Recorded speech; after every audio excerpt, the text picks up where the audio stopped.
So this is take 3. It is 7:35. No, sorry, 7:40 in the morning. The first take was kind of like I sat down, started talking, didn't really know what I was talking about. I was saying months instead of weeks. So that was fun. And then the second take, I decided to change positions, right?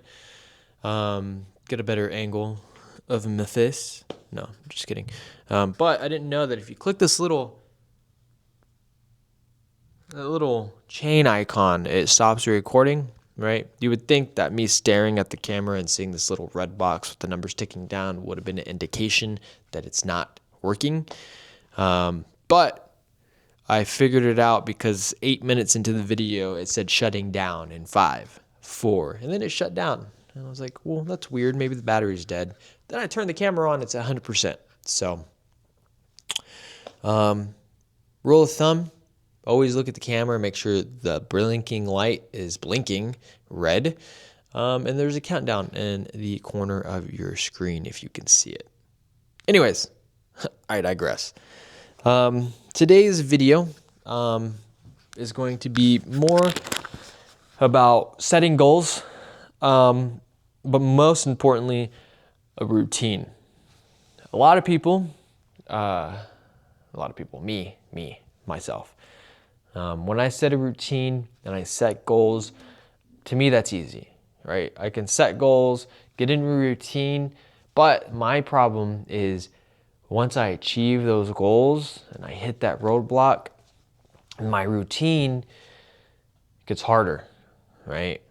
And everybody's probably experienced this from either fatigue or drain out or whatever you want to call it.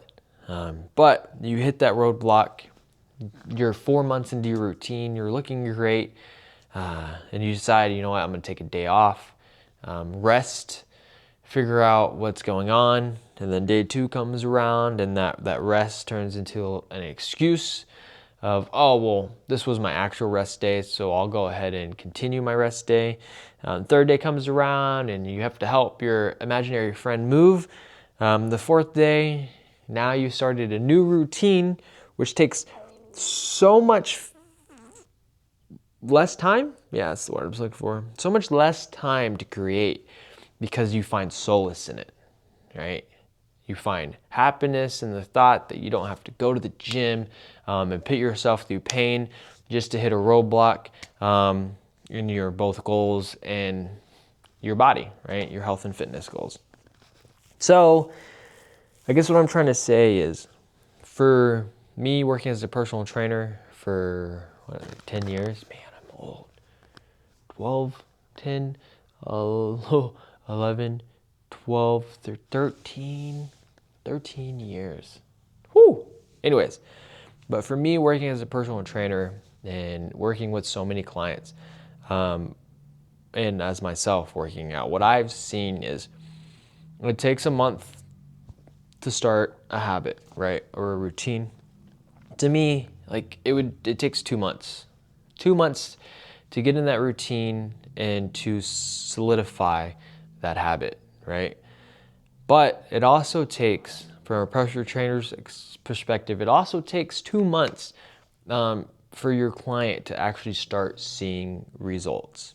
Yes, if you're consistent for a month, right? You're hitting your gym routine, you're sticking to your diet, which is super hard to do in a month, right? The small window to change your whole cycle of life for a new client, super hard. And we understand that, right? So for us, that 2-month window is when you really, like I said, solidify that routine, because it takes a month to drag yourself into that routine, and then it takes another month to stay concurrent with it, to start seeing the results of your body changing itself, because now it knows what's happening. That's another story though. We'll stick that into another segment. And then that second month is when you can get out of bed without dragging yourself out of bed. Achieve your goals, feel great doing it, and enjoy it, right?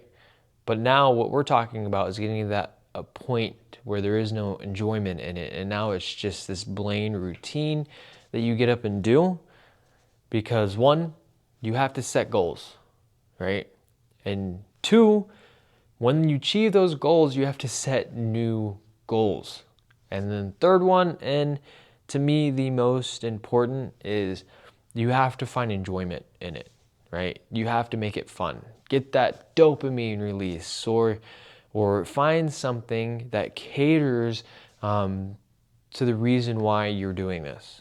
Because if you achieve the goals and your achievement was to lose 25 pounds and get muscle mass, and you achieve it and you don't set a new goal, one, it's not going to be enjoyable anymore. Now it's just a nuisance that you have to go because you have to work out and eat healthy to keep this body, but you're not finding any enjoyment in it. So when you finally find that excuse to take a day off, and it becomes one day off to 2 days off to 3, and then it just becomes you not going to the gym, you'll gain that weight back. That achievement that you once achieved is now gone. And like any good Call of Duty player, you'll just get motivated again to achieve what you lost. And then once you get there, you'll just recycle the situation, right? So in order to break that, like I said, the 3 things that I'm going to leave with you today is 1, set goals. 2, reset your goals once you achieve them, or not reset them, sorry. Create new goals once you achieve them. And 3, find some fun in it. Make it fun. Write down a journal every single day that you work out, or you do it by the week, right? For the first week, this is always fun for me. For the first week, write how you feel, right? The changes that you're feeling in your body, your diet, your I just totally went blank on the word that I wanted to use. Morning brain, am I right? But the way your metabolism feels, or if you're hungry, or if you're not hungry, write that stuff down, all right? Second week, write how sore you are, the pain that you're feeling throughout the body. Third week, write how your trainer is so awesome, right? Or the new things that you learned. But for me, starting that journal on, 1, the discovery of your body, which everybody should know or should do in their life. And then also the changes to it, the changes to your diet, your health, write it down. So then when you start hitting that roadblock, right, you can fall back on that journal and be like, wow, this right here, this was exciting, these transitions and these changes, which also means the same thing, man. But all of this, like, this was fun. So how can I make it better or continue to have fun? So for me, writing a journal, sticking to that journal and seeing the changes has always helped me. But to each their own, everybody is different. This is just me parting some words of morning advice. But now I'm gonna go get some more coffee, finish opening up this studio. And if you like this, like the video, and I guess subscribe. I don't know.